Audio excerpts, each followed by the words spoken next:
Saya terima kasih kamu sekolah lulus on time, dia bilang kayak gitu. 2, itu 1. 2, tidak menghamili anak orang. Ya. Terus yang ketiga katanya kamu tidak masuk penjara katanya itu. Jadi udah itu aja udah saya sudah sangat senang katanya. Jadi,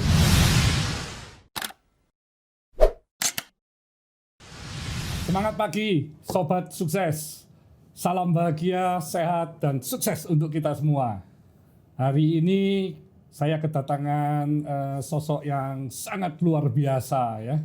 Energik, juga sangat powerful, dan apa yang dipegang itu selalu hasilnya itu luar biasa.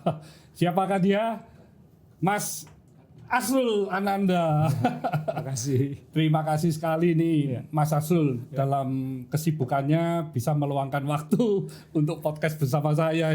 Saya yang merasa terhormat, maksudnya kalau bicara soal sukses dan lain-lain belum ada apa-apanya sama Pak Hermanto. Wah, saya kagum ini kalau sama Mas Asrul. Semakin bicara, wah isinya semakin dalam.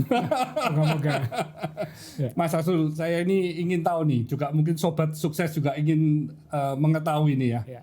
Mas Asrul ini masa kecilnya itu bagaimana? Kan lahirnya di Samarinda ya. Habis itu ngikutin bapak kan pindah-pindah kota terus ya. Ingin cerita nih sosok dari seorang ayah yang juga sukses ya. Apa waktu masih kecil itu minta apapun dikasih. Wah itu ya. Jadi ya terima kasih Pak Hermanto. Jadi memang kebetulan ayah saya termasuk orang yang berhasil juga kayak gitu. Tokoh yang sukses lah. Tokoh yang berhasil. Dan tapi tidak banyak orang tahu sebenarnya kan secara keluarga kita sebenarnya kira-kira benar-benar punya uang itu ketika saya kuliah lah kira-kira. Jadi waktu kecil dulu kan beliau wartawan. Jadi wartawan yang mau ke daerah-daerah segala macam. Jadi saya memang lahir di Samarinda karena waktu itu tugas di sana. Kerja di sana, ayah saya, abah saya. Kemudian pindah ke Surabaya kira-kira saya usia 2 tahun. Waktu itu abah jadi kepala biro Tempo waktu itu di Surabaya. Dan waktu itu ya belum, sebenarnya sampai kira-kira SMP itu ya masih, ya mungkin dibilang berkecukupan dia, tapi mungkin dibilang punya uang mungkin enggak ya. Jadi kalau misalnya dulu kalau ditanya minta apa dikasih, nggak pernah. Satu memang nggak pernah ketemu. Jadi memang sangat jarang ketemu dengan abah. Jadi abah itu kerjanya sampai tengah malam. Kemudian saya berangkat sekolah mungkin masih tidur. Kemudian saya pulang sekolah sudah nggak di rumah. Jadi seminggu belum tentu ketemu 2 hari kayak gitu. Kalau ketemu itu karena saya ke kantor atau ikut main ke kantor. Jadi memang nggak ketemu. Dan kalau minta apa-apa, abah saya itu orangnya lucu memang. Jadi memang tidak pernah ngasih langsung gampang gitu, nggak pernah. Jadi misalnya ketika saya pengen dibelikan mainan kereta api, ini waktu masih kecil banget ya, dibelikan mainan kereta api waktu itu, malah dikasih sapu lidi. Kasih sapu lidi sama karet, bikin relnya dulu kayak gitu.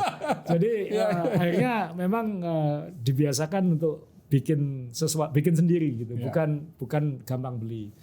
Kemudian saya secara tidak langsung dikenalkan dengan dunia menulis dan dunia media waktu masih SD juga. Jadi dulu dibawakan mesin ketik, waktu masih mesin ketik dibawa mesin ketik ke rumah supaya saya bisa main-main. Kemudian ketika kantor sudah mulai komputerisasi, saya sering diajak ke kantor untuk main dengan komputer untuk ngetik dan nulis. Jadi kelas 4 SD saya sudah mulai nulis cerpen-cerpen itu.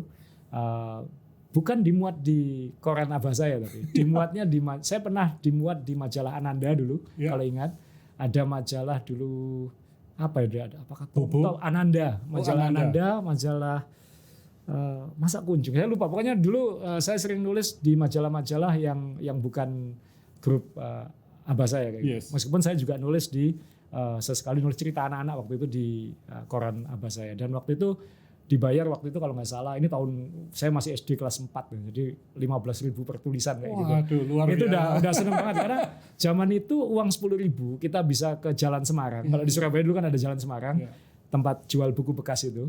Kemarin saya kebetulan baru lewat dan ternyata masih ada beberapa jualan buku bekas itu. Pengen mampir kemarin. 10.000 itu bisa beli 20 buku, 30 buku kan zaman itu kan. Jadi luar biasa. Jadi memang ya dicekokin bacaan dan dunia media sejak kecil. Jadi ya beli buku pun nggak pernah di toko buku, tapi disuruh ke Jalan Semarang. Jadi memang diajarkan kayak gitu. Dan sekolah juga saya sampai SMP naik sepeda masih kayak gitu. Kemudian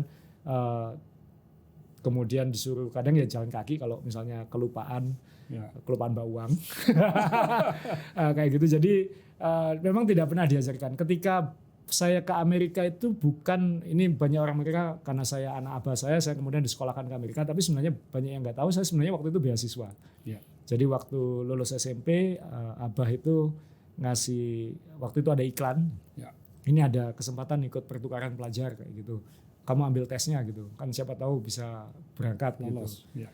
Ternyata saya bersyukur lolos kayak gitu. Jadi saya SMA di Kansas itu gratis. Wah, itu luar biasa. Jadi saya SMA itu nggak keluar uang kayak gitu. Saya tinggal di keluarga angkat, SMA di sana. Kemudian pada saat itu mungkin usaha abah saya udah semakin maju, semakin berhasil, sehingga akhirnya udah bisa melanjutkan kuliah di sana juga kayak gitu. Jadi saya SMA-nya beasiswa, kuliah di sana, dan adik saya juga ikut pertukaran itu, ternyata juga lolos juga. Tapi adik saya tidak sempat kuliah di sana karena kebetulan saya kuliah masuk tahun 95, kemudian 97 kan krisis moneter ya. Krisis itu waktu itu kan buat anak Indonesia yang di luar negeri kan berat sekali gitu, karena sempat dolar dari 3 kuliah ya waktu itu. Waktu itu sudah kuliah, saya sudah tengah-tengah kuliah, saya sudah semester 4. Kuliah itu dari Rp3.000 per dolar jadi 17.000 sempat. Dari 2000-an sih. Dari 2000-an ya. Jadi bisa dibayangkan kalau pergi ke mall atau cari makanan, ada 2 restoran bersebelahan, yang satu harganya $6, yang satu harganya $7. Itu selisihnya sekarang udah Rp17.000 kayak gitu. Jadi waktu itu memang akhirnya keluarga saya bikin keputusan, karena adik saya baru lulus SMA, jadi adik saya pulang. Jadi saya mungkin harus minta maaf ke adik saya karena dia jadi korban krisis moneter, dia tidak bisa kuliah di sana, dia kuliah di Surabaya. Jadi saya yang dipaksakan meneruskan di sana karena memang hanya sisa 2 tahun. Tapi itu pun sebenarnya saya juga udah mulai kerja juga di sana kayak itu. Karena kan nggak mungkin dibayari semua kan, nggak mungkin kayak gitu.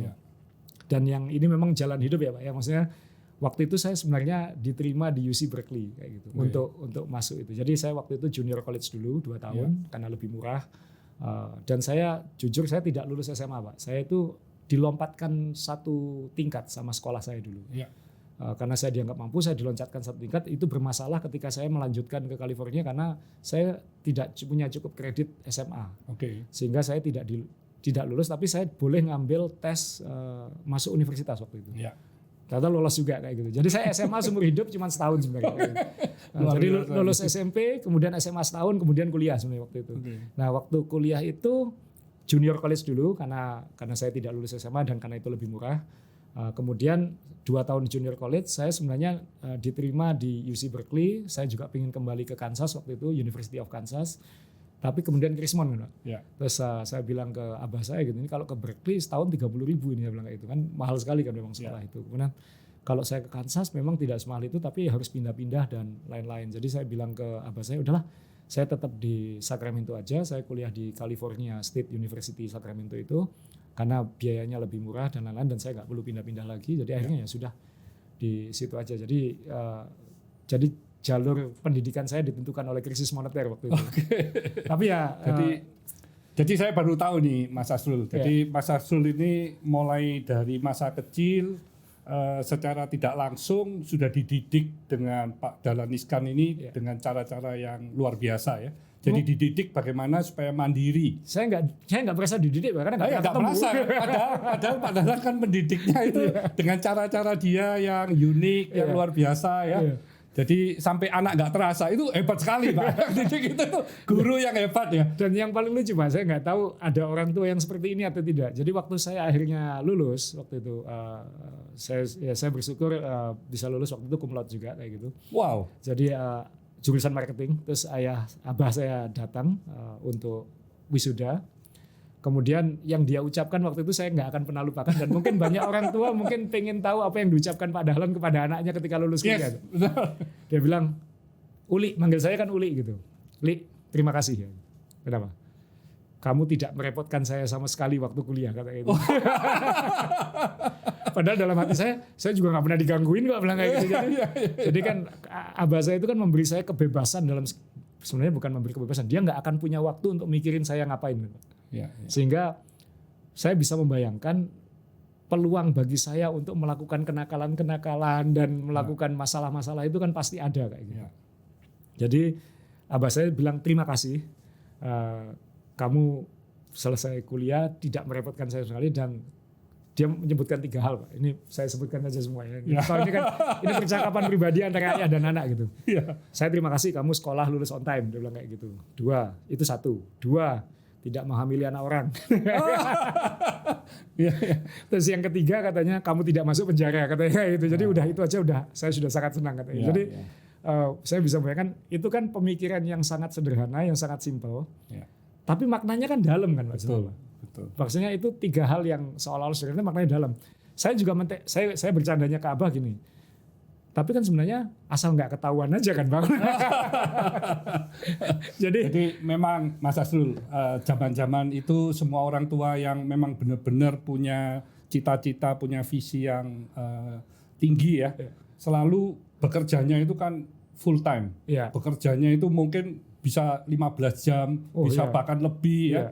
Jadi meskipun waktu untuk anak itu sangat kurang, tapi cinta, perhatian itu kan sudah dibuktikan ya. Jadi saya bisa memahami begitu Mas Asrul lulus ini, Papa pasti bangganya luar biasa dan dia juga pasti senang sekali ya karena bisa menjadi sosok yang luar biasa. Kayaknya di keluarga kami memang saya yang pertama lulus kuliah. Maaf, ada paman saya yang ada yang lulus kuliah. Tapi karena padahal kan drop out, tidak pernah lulus. Jadi mungkin saya nggak tahu apakah itu di sisi, karena dia nggak pernah ngomong. Tapi buat saya sih ya sudahlah. Yang penting kan tiga hal itu saya penuhi. Tapi kan nggak ketahuan juga, bilang kayak gitu.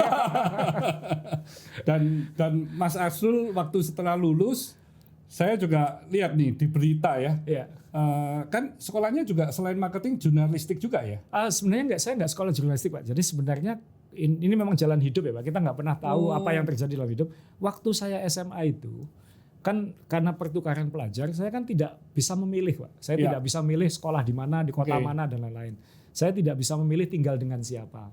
Jadi saya dikirim ke Kansas. Jadi waktu itu ada camp 3 minggu di Seattle. Jadi ada 80 anak dari berbagai negara Asia waktu itu dikumpulkan di situ. Kemudian kita ikut camp 3 minggu untuk penyesuaian budaya. Jadi kita diajari cara budaya-budaya keseharian kayak gitu supaya nggak culture shock.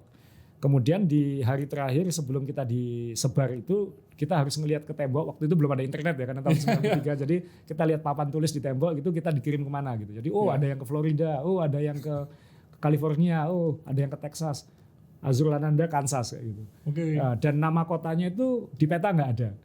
Jadi ini di mana kan waktu itu belum ada Google ya. Jadi di peta manual itu nggak ada kota itu. Berarti kecil sekali kotanya gitu. Jadi saya dikirim ke sana dan ternyata ayah ibu angkat saya itu adalah pemilik media lokal. Jadi ya memang jadi dan saya sampai saya pikir itu sudah kenalan Dahlan jadi dipasin gitu. Enggak ya? Itu benar-benar tahunya ya itu. Jadi setelah dari kuliah pun bisa komunikasi, belajar, kan yang diomongkan mesti hal-hal media juga ya. Betul. Jadi akhirnya Pak Dahlan tidak pernah mengajarkan, memang mungkin menyenggolkan saya dengan dunia media, tapi kan tidak pernah mengajari secara langsung. Jadi saya justru dapat pendidikan formal soal media itu dari bapak ibu angkat saya di Kansas itu. Tapi Mas Asrul waktu masih SD pun sudah dikasih dasar ini dengan Pak. Secara nggak sadar ya. Disenggolkan itu. Sudah knowledge ya, itu kan sudah mulai terbentuk Mas Asrul. Saya kira waktu itu Pak Dahlan pernah ngomong sih, saya tidak ingin kamu di media. Karena waktu itu kan zaman Orde Baru, sehingga hidup itu seperti terancam terus. Saya selalu diingatkan dulu itu bahwa kita harus selalu siap-siap karena Abah sewaktu-waktu bisa ditangkap kayak gitu-gitu. Jadi karena itu Pak Dahlan tidak ingin anak-anaknya sebenarnya di media. Mungkin dia menyenggolkan saya ke dunia media itu dalam arti menulis dan membaca itu lebih ke untuk pengembangan wawasan ya Pak. Karena zaman itu kan ya tidak ada internet dan orang belum tentu suka baca, dan Pak Dahlan tahulah waktu itu media-media di Indonesia masih banyak censorshipnya dan segala macam. Jadi kalau anaknya pengen jadi kritis dan lain-lain harus banyak membaca. Jadi sebenarnya saya dulu banyak dibelikan buku ilegal, Pak.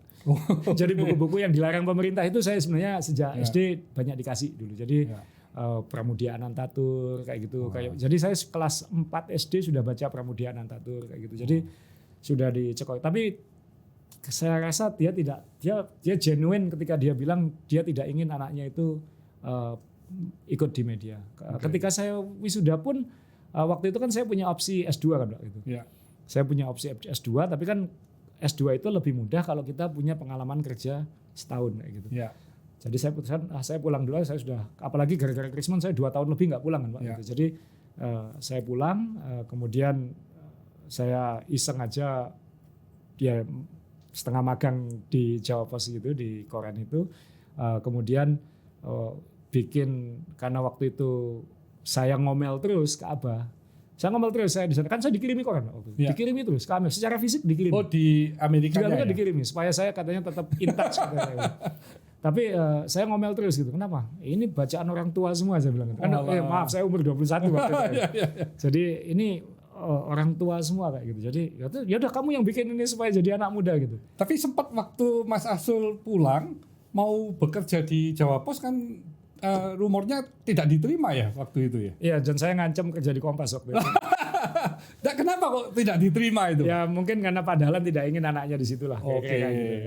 Jadi saya waktu itu saya bilang tidak mau nepotisme gitu. Ya, saya juga pengen balik ke, mohon maaf saya kan umur 21, 7 tahun di Amerika, hampir 7 tahun di Amerika. Jadi kan pasti pengen di sana, apalagi teman-teman banyak di sana segala macam. Jadi dan sebenarnya waktu itu saya wisuda itu kan 99 itu kan .com boom ya di Amerika. Jadi waktu itu sangat gampang mencari pekerjaan. Bahkan sebenarnya saya sebelum lulus itu sudah ditawari pekerjaan-pekerjaan dan saya memutuskan waktu itu pulang tuh ya kayak sebenarnya kayak ada sentilan panggilannya saja kayak saya putuskan saya pulang kayak gitu. Jadi mungkin ada yang mengetuk atau apa yang meminta saya pulang dari atas saya nggak tahu. Tapi waktu itu meskipun ada tawaran-tawaran kerja saya bilang saya pulang kayak gitu. Saya pulang meskipun waktu itu niatnya kerja setahun, cuman nggak pernah membayangkan bakal kerja sama Abah saya kayak gitu. Dan waktu itu ya karena kesibukan sehari-harinya di kantor Abah dan waktu itu karena mungkin saya dianggap saya lulusan Amerika, saya diminta bicara dengan semua direksinya, dengan semua manajernya tentang sudut pandang saya tentang medianya dia gitu kan. Jadi akhirnya Abah malah udah kamu bikin sesuatu yang supaya ini untuk anak muda kayak gitu. Ya udah akhirnya waktu itu bikin namanya halaman deteksi Pak kalau masih ingat. Jadi halaman khusus anak muda itu. Dan ternyata ngehit kan kayak gitu. Jadi kemudian saya tetap dalam bayangan saya waktu itu kembali ke Amerika. Setelah setahun itu saya ingin kembali ke Amerika. Tapi kemudian saya waktu itu saya ikut liputan-liputan luar negeri. Waktu itu saya liputan F1 atau kalau liputan dulu bayar sendiri Pak. Jadi nggak dibayar di kantor waktu itu. Saya nanti saya ceritakan saya benar-benar nggak digaji sampai saya menikah waktu itu.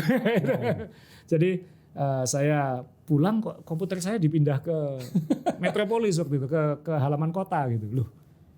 Iya kamu sekarang pegang halaman kota kayak gitu, halaman politik kota pemerintahan gitu. Ya udah ya saya kan cuek aja gitu. Ya udah saya kerjakan aja terus kemudian ya dari situ mungkin Abah saya lihat ya mungkin dia di sini aja mungkin dia bisa membawa perubahan di sini kayak gitu. Dan saya kira hingga saya keluar tahun 2017 itu saya kira banyak buktinya bahwa saya punya kontribusi positif lah di situ bahwa berhasil meremajakan konsumennya, kemudian tahun 2011 menjadi koran terbaik di dunia untuk anak muda, penghargaan dunia dan itu sesuatu yang Abah saya nggak punya kayak gitu. Betul. Kemudian rekor revenue dalam sejarah perusahaan adalah ketika saya jadi direktur utama 2014-2015 kayak gitu. Kemudian tahun 2017 saya dengan tenang dengan bangga bilang bahwa I went out on top kayak gitu. Jadi saya keluar dalam tidak kan yang ditakutkan orang tua pada anaknya pasti ini meruntuhkan kira-kira kan kayak gitu. Jadi moga-moga saya tidak termasuk kategori itu karena saya merasa saya punya kontribusi aja. Karena saya tidak langsung menjadi direksi kan Pak. Saya 12 tahun baru jadi direktur. Luar biasa. Jadi tahun 2000 saya pulang saya jadi direktur belum direktur utama itu tahun 2012. Saya jadi direktur utama 2014, 2015, 2016, 2017 kayak gitu. Jadi saya saya kira tidak banyak generasi kedua yang harus menunggu 12 tahun untuk jadi direktur di perusahaan keluarganya. Jadi ya betul, menurut saya itu, tapi ya saya asik-asik. Soal gaji tadi itu lucu karena istri saya yang curhat ke abah saya gitu. Oke. Pak, ini Uli belum digaji. Jadi ya mungkin karena saya sejak kecil tidak pernah diajarkan soal uang sama orang tua. Maksudnya ya saya juga tidak punya hobi beli mobil mewah, saya tidak punya, dan waktunya juga fokus untuk mengembangkan Jawa Pos waktu itu ya. Jadi sampai kami semua orang Surabaya ini kalau bangun tidur selalu nyarinya Jawa Pos. Gitu ya. Loh iya. Tiap bangun tidur mesti Jawa Pos kan? Mesti ingat karena Jawa Pos itu yang mempelopori koran pagi kan. Iya, kalau koran-koran yang lain kan selalu sore. Jadi akhirnya kita jatuh cintanya kan Jawa Pos. Tapi itu kreditnya abah saya lah Pak, itu bukan saya. Oh iya. Itu abah saya, itu tapi bukan berita-berita selanjutnya kan memang jauh lebih ini ya. Ada lebih komplit lah, lebih tebel ya. Ya, saya mengembangkan dari sisi itunya ya kayak gitu. Lebih ke memenuhi kebutuhan lebih banyak orang, bukan sekedar kan koran itu cenderung laki-laki. Hanya saya waktu itu punya sebenarnya ini bukan hanya teori, ini kenyataan bahwa dalam berlangganan atau membeli sebuah produk itu adalah keputusan keluarga kan Pak. Saya kira banyak perusahaan akan berpikir sama gitu bahwa keputusan ada di keluarga, dan karena ini di Asia dan lain-lain bahwa ibu akan memegang peran sangat besar untuk menentukan budget pengeluaran dan lain-lain. Jadi kalau produk atau media atau produk itu adalah sangat laki-laki, ya kalau itu memang produk laki-laki lain lagi Pak ya. Tapi kalau itu sebenarnya mass consumption yang sebenarnya bisa untuk semua, ya kita harus memikirkan sisi perempuan, sisi anak-anak, karena itu waktu itu saya nge-push banget harus ada halaman anak muda itu. Ya. Dan luar biasa juga Mas Asul mendapat penghargaan kan di Jawa Pos itu. Ya tahun 2011 sebagai media, sebagai koran terbaik dunia. Jadi waktu itu kita ke Wina, Austria. Kita mengalahkan waktu itu kalau nggak salah dari Jepang ya. Yomiuri Shimbun sama ada USA Today, ada Wall Street Journal sama koran India satu, saya lupa. Jadi ya itu saya kira di Indonesia kayak saya rasa satu-satunya koran yang pernah juara dunia hanya koran saya waktu itu. Dan opla terbesar juga dicapai oleh Jawa Pos ya. Ya, kita itu 2015 atau 16 mungkin ya. Kita mulai awal 2010-an itu sebenarnya sudah mulai nomor 1 sebenarnya. Tapi ya memang peaknya ya kira-kira 2014-2015. Ya. Nah ini Sobat Sukses, ini koran yang berasal dari Surabaya dan bisa menjadi yang terbesar di Indonesia. Wah ini patut kasih aplaus ini. Dan itu dengan luar biasa. Dengan cara survei yang SQ Jabodetabek Pak. Jadi maksudnya kita harus paham bahwa di Indonesia ini cara survei atau tracking itu belum fair se-Indonesia ya. Karena Nielsen waktu itu hanya mensurvei, mereka mayoritas surveinya di Jabodetabek. Sedangkan media saya basisnya di Jawa Timur kayak gitu. Jadi dari sisi survei aja sebenarnya nggak fair. Jadi sebenarnya kalau surveinya lebih fair, angkanya seharusnya lebih tinggi lagi gitu. Jadi ya ini padahal itu masih banyak anak-anak perusahaan lagi ya di Jawa Pos. Kan ada radar-radar yang lain-lain lagi. Itu hanya satu radar-radarnya ada di seluruh daerah. Daerah ya. Luar biasa sekali itu. Ya jadi waktu itu ya dengan survei yang tidak fair pun kita bisa nomor 1 menurut saya itu pencapaian yang. Dan pencapaian yang lain Mas Asul juga merubah image atau persepsi orang kalau olahraga basket itu kan biasanya di tempat-tempat yang sangat di luar hujanan, tapi you buat satu gelanggang yang membuat orang takjub, dan akhirnya DBL juga bisa menjadi skala nasional ya. Sekali lagi ini mungkin itu tahun berapa ya? DBL 2005 atau 2004 ya. 2004. Itu sebenarnya juga saya nggak tahu hidup ini kita diatur kayak gimana, kan kita nggak pernah tahu Pak ya. Kita yang di atas ini kita nggak tahu.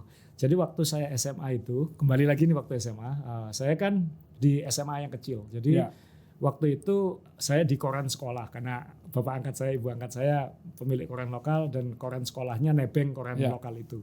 Jadi saya setiap hari kerja untuk koran sekolah sebagai fotografer karena bahasa Inggrisnya belum bagus. Ada 3 fotografer di sekolah itu, yang 2 pemain basket. Jadi ketika pertandingan basket mau tidak mau yang moto harus saya. Jadi saya harus ikut tim sekolah saya bertanding kemana-mana kayak gitu. Jadi mungkin secara tidak sadar saya belajar sistem basket SMA. Saat masih umur 15-16 tahun itu gitu. Jadi Saya keliling dan kemudian tentunya saya bisa main basket tapi nggak jago sama sekali kayak gitu. Kemudian ketika bikin halaman anak muda itu kan kita sudah bikin konser musik, kita sudah bikin kegiatan-kegiatan yang sifatnya kreatif dan lain-lain, tapi kan belum ada olahraganya. Sedangkan saya sangat suka olahraga. Akhirnya waktu itu kita putuskan kita bikin apa ya olahraga. Waktu itu tentunya semua mikir kenapa nggak sepak bola kayak gitu. Tapi sepak bola itu laki-laki sekali. Kembali lagi, saya selalu berpikir ini harus ada perempuan, harus ada keluarga. Jadi kalau hanya laki-laki lupakan, harus bikin sesuatu yang imbang kayak gitu. Jadi pilihannya waktu itu ada bulu tangkis. Tapi bulu tangkis partisipannya nggak bisa banyak karena kan 1 lawan 1 atau 2 lawan 2. Jadi nggak secara skill kurang menarik ya kayak gitu. Kemudian muncul pilihan volley dan basket. Akhirnya kita pilih basket karena basket ada elemen lifestyle-nya, Pak. Jadi ada elemen lifestyle-nya. Akhirnya kita bikin waktu itu namanya Deteksi Basketball kan DBL itu. Itu sebenarnya dibuat untuk mendukung media sebenarnya, bukan untuk berdiri sendiri. Dan ternyata tahun pertama langsung booming, langsung boom. Ya habis itu pada 2008 dibikin perusahaan sendiri jadi PT DBL Indonesia itu. Yang waktu nggak terasa sudah 16 tahun ini ya? Iya Pak, ini saya umur 24 waktu itu bikin Pak, jadi 25 waktu bikin, jadi sekarang sudah kepala 4, jadi nggak berasa begitu panjang. Dan awalnya hanya Jawa Timur, Surabaya tapi pesertanya Jawa Timur. 2008 kita mulai ke 10 provinsi, 2009 kita ke 15 provinsi, sekarang kita sudah ke 30 kota penyelenggaraan dari Aceh sampai Papua. Sebenarnya kalau tidak ada pandemi kita sebenarnya misinya kan seluruh Indonesia kayak gitu. Jadi dari iseng bikin turnamen SMA untuk halaman koran, kemudian jadi perusahaan tahun 2008 itu berapa orang waktu itu? Ini ada staff saya di sini. 5 ke 11. Wow. Maksudnya staffnya 5 orang. Jadi intinya 5 orang, kemudian jadi 11 orang. Sekarang berapa? Sekarang full time 300, all Indonesia 1.500. Wow, luar biasa ya. Liga SMA jadi full time-nya 300, kalau dihitung dengan part timer dan supporting crew seluruh Indonesia melibatkan 1.500 orang untuk mengerjakan Liga SMA. Liga SMA loh, Pak. Maksudnya bukan jadi, ini mungkin sudah menjadi salah satu olahraga yang terpopuler selain sepak bola. Betul. Ya. Survei kita malah untuk kota-kota besar ya, untuk kota-kota besar se-Indonesia, untuk usia di bawah 18 tahun basket nomor 1 sudah. Sudah di atas sepak bola. Saya yakin karena ada suara perempuan di situ yang memilih. Tapi ketika overall memang masih sepak bola dan masih agak jauh. Tapi untuk usia remaja basket itu nomor 1. Sempat. Karena memang semua sekolah punya lapangan basket, nggak punya lapangan sepak bola, tidak punya bulu tangkis pasti nggak bisa karena di luar kayak gitu. Jadi ya mungkin sebenarnya kalau kita bilang itu jerami, tumpukan jerami mungkin sudah besar ya Pak ya.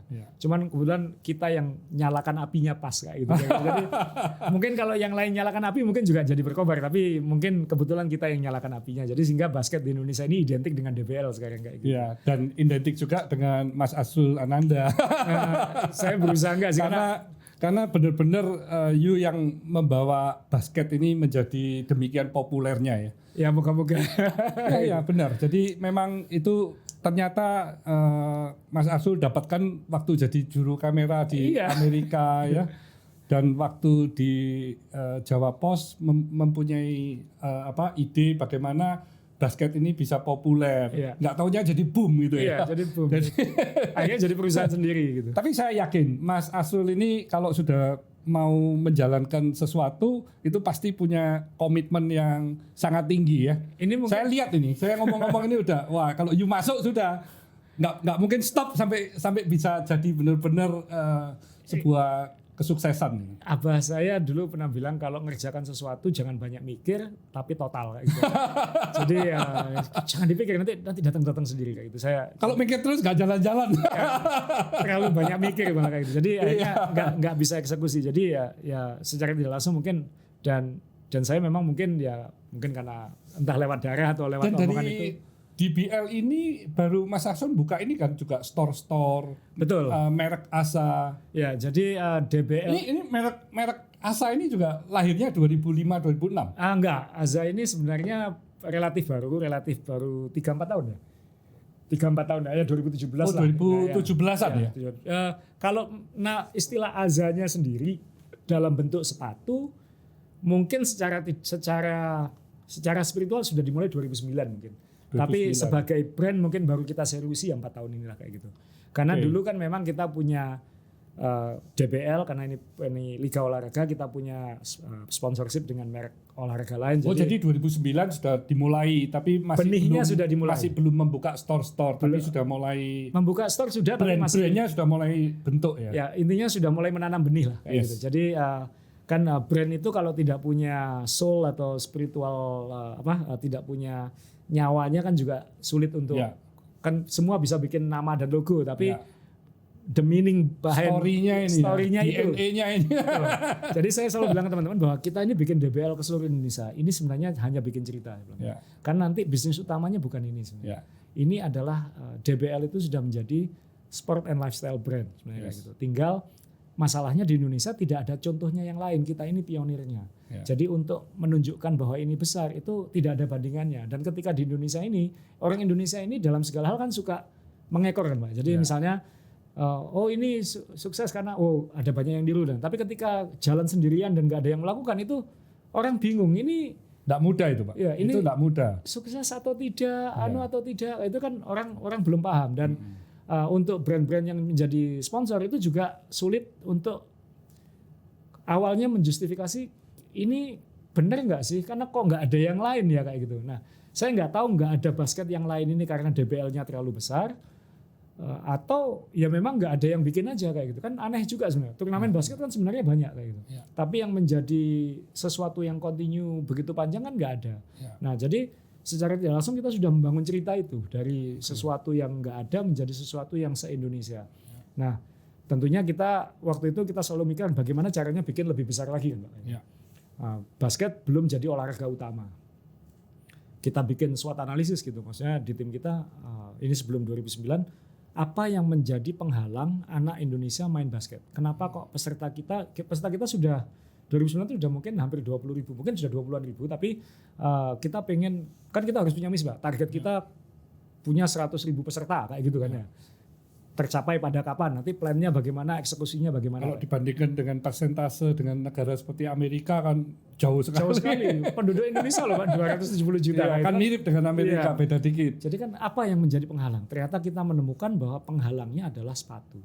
Sepatu basket itu mahal Pak. Sepatu basket itu bukan hanya mahal. Kalau kita ngomong ke Kupang, kita ngomong ke kota-kota kecil di berbagai penjuru Indonesia itu sulit didapatkan karena terlalu mahal kan, tidak ada mall misalnya gitu, tidak ada toko-toko sepatu tradisional tidak akan jual sepatu mahal, sehingga yang terjadi mereka adalah ya tidak main basket atau basket pakai sepatu palsu atau pakai sepatu yang bukan untuk basket, sehingga yang terjadi banyak terjadi cedera, cedera ankle, kemudian macam-macam lah, dan karena peserta kita puluhan ribu, jadi kasus-kasus ini kan kita notice semua kayak gitu. Berarti ini harus bikin sepatu yang harganya terjangkau. Dan waktu itu kita bekerja sama dengan Berka di Jakarta. Mereka malah sebenarnya yang menawari kerjasama dengan kita. Jadi sebenarnya ada ketemuannya gitu. Mereka mempresentasikan sepatu Azrul Ananda waktu itu. Karena panggilan saya di kantor Aza gitu. Karena kode tulisan saya Aza. Gitu. Jadi ini sepatu Azrul Ananda gitu. Ada tanda tangan saya, ada nama saya gitu. Wah. Saya merasa jadi kayak Michael Jordan. Padahal saya bukan pemain basket gitu. Tapi asik juga ini. Terus ternyata laris. Ternyata respon pasarnya bagus. Sampai dibuat 4 edisi. Harganya waktu itu 600.000 yang pertama. Wah, padahal mahal sekali ya. Iya, itu masih mahal sebenarnya. 600.000. Yang keempat itu sudah hampir 1 juta harganya. Wow. Jadi waktu itu, waduh, entar dulu. Berarti ini misi sepatu murahnya nggak tercapai. Keren iya, tapi harus yang kita ingat bahwa misi utamanya adalah memasalkan sepatu basket itu. Kita minta waktu itu harganya supaya bisa di bawah 500.000, tapi memang agak kesulitan, dan kemudian dua hal lain akhirnya kita putuskan kita stop dulu kerjasamanya, kita soul searching lagi gitu. Kita cari partner lain yang mungkin bisa mewujudkan visi ini. Ternyata ketemunya ya di Surabaya juga gitu. Dan ini sebenarnya ya saya nggak tahu, makanya dalam dunia ini kita bisa bekerja keras dan lain-lain, ini yang mengatur tetap yang di atas ya Pak ya. Jadi saya mohon maaf saya mundur dulu ke 2005. 2005 itu kita masalah yang sama tapi untuk bola. Karena kita sekarang butuh ribuan bola setahun. bola basket itu belum umum seperti sekarang, Pak. Jadi bagaimana kita bisa mendapatkan bola begitu banyak? Dulunya import kan, Mas? Iya, import. Jadi merek-merek asing itu hanya bisa menyediakan 30 bola, maksimal 100 bola. Kan nggak mungkin kita bisa mengembangkan liga ini kalau bolanya. Akhirnya ternyata ada perusahaan Surabaya juga, Pak. Jadi PT Unicor Bola Pasifik waktu itu bikin bola, mereka bikin bola sepak bola yang untuk Piala Dunia dan lain-lain waktu itu. Dan akhirnya bikin bola basket sendiri buatan Pasuruan, buatan Jawa Timur. Jadi dikasih brand DBL juga ya. Iya, Pro Team DBL waktu itu. Jadi sejak tahun 2005 sudah bikin bola sendiri, bukan karena pengen punya bola, karena kebutuhan. Jadi bisnisnya muncul karena kebutuhan. Karena bisnis karena basket jadi populer kan. Kita menciptakan demand sendiri. Iya. Nah, sepatu ini kan sama, Pak. Iya. Skalanya jauh lebih besar kayak gitu. Jadi akhirnya kita bersyukur kita bertemu dengan Pak Yohanes, dengan Mr. Kim dari Ardiles. Jadi wah, ini ketemu karena Ardiles juga punya keinginan untuk punya sepatu yang lebih teknikal, yang lebih bukan sekedar sepatu murah kayak gitu.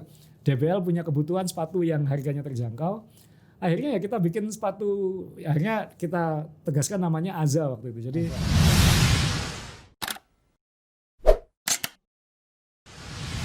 iya. Itu uang masyarakat. Ya kan uang pemerintah. Uang pemerintah dari mana? Uang dari masyarakat. Jadi